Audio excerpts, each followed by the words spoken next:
everyone, and I welcome you all to my channel. As you all know that I am a new aspirant. Today I am going to do a challenge which would be a craziest challenge you have ever seen on my YouTube channel. So without any delay, let's begin it.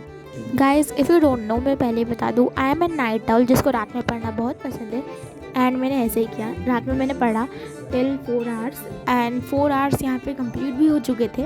But the thing is, if you are thinking कि मैं next day school गई कि नहीं, तो मेरा answer है हाँ, मैं गई. बिकॉज मुझे कुछ स्कूल में काम था, बहुत इंपॉर्टेंट काम था, तो इसलिए मैं गई थी स्कूल.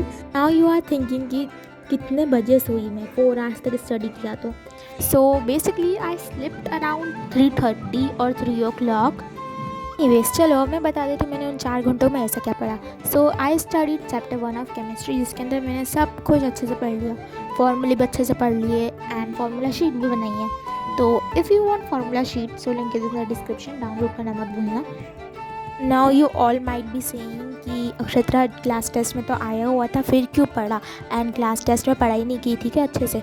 तो मैं उसका आंसर दे देती हूँ. क्लास टेस्ट में मैंने अच्छे से पढ़ा था एंड जैसे ही मैं पेपर देने बैठी, मेरी कंडीशन ऐसी हो गई थी कि मुझे कुछ नहीं आ रहा था समझ में, एंड मैं पूरा जितना भी जो मुझे आता था वो भी भूल गई थी.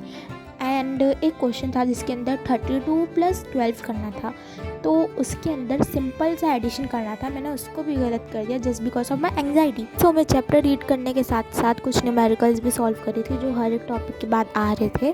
तो चलो अब मैं बता देती हूँ मेरी रेफरेंस बुक के बारे में. So I have purchase second hand reference book. इसको सेकेंड हैंड भी नहीं बोल सकते बिकॉज ये मेरी बहुत यूज़फुल है. अब सबके मन में ये डाउट हो रहा होगा कि अक्षरा ने सेकेंड हैंड बुक परचेज करी है, तो नीट की प्रिपरेशन कैसे हो पाएगी.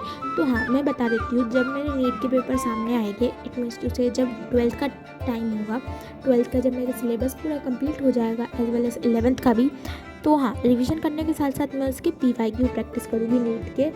And I don't required any kind of reference book at all decide this reference book.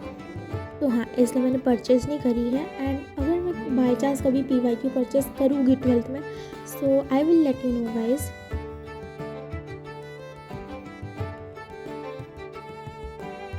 The next day, after coming back from school I clean up all the mess. And guys, ये जो video है ना 2x से भी ज़्यादा speed पर करा है, इसलिए थोड़ा सा कम दिख रहा है. नहीं तो फिर इतना ज़्यादा मैस हो चुका था मेरे टेबल पे कि ये लग ही नहीं रहा था कि मेरा टेबल हो. एनीवेज, फिर उसके बाद मैं पढ़ने बैठ गई. So after organizing my desk I take a nap and then I फिर woke up around 4:30 PM. I don't know why, हमेशा मेरे साथ ही ऐसा क्यों होता है. मैं न्यूमेरिकल्स करने चली गई एंड देन फिर उसके बाद मैंने मेरा ट्राइपॉड भी ऑलरेडी सेट कर दिया था वहाँ पे. बट द थिंग इज़, मैंने कैमरा ऑन ही नहीं किया. तो हाँ गाइस, अब कर ही सकते हैं, ऐसी कंडीशन हो गई है मेरे साथ. तो हाँ, कोई दिक्कत नहीं. अब मैं बताने वाली हूँ कि मैंने कितने न्यूमेरिकल्स किए. मैंने हर एक टॉपिक के मैक्सिमम 5 न्यूमेरिकल्स करे, जो कि इजी लेवल के नहीं थे, जो नीट के लेवल के थे वो मैंने करे. एंड उनमें से कुछ ऐसे थे जो बन गए, उनमें से कुछ ऐसे थे जो नहीं बने, कुछ टिपिकल टाइप से थे.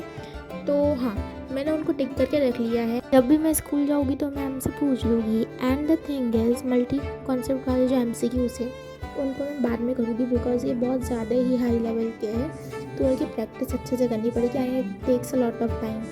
सो 80% चैलेंजेस कंप्लीटेड, मतलब कि मैंने 5 आवर्स पढ़ लिया है. ओनली मुझे 2 आवर्स और पढ़ना है. सो हाँ, thank you very much Tania once again, because इसकी वजह से मेरी कंसिस्टेंसी और भी अच्छी हो रही है. एंड तो बाकी बचे हुए 2 आवर्स में मैं पूरा स्ट्रक्चर ऑफ एटम अच्छे से पढ़ रही थी. एंड जितना मेरी स्कूल में हो चुका है उसको मैंने बहुत अच्छे से कर लिया है कि अगर मुझसे कोई भी क्वेश्चन पूछ ले तो मैं ईज़िली बता दूँगी. सो हाँ, इसी के साथ टास्क हो चुका था मेरा कंप्लीट. सो 20 से 30 मिनट बचे हुए थे, तो उसके अंदर मैंने क्या किया, न्यूमेरिकल प्रैक्टिस कर ली चैप्टर 2 के एंड फार्मूला शीट बना ली. सो इसी के साथ हो चुका है 7 hours study challenge complete with the school and I am really happy.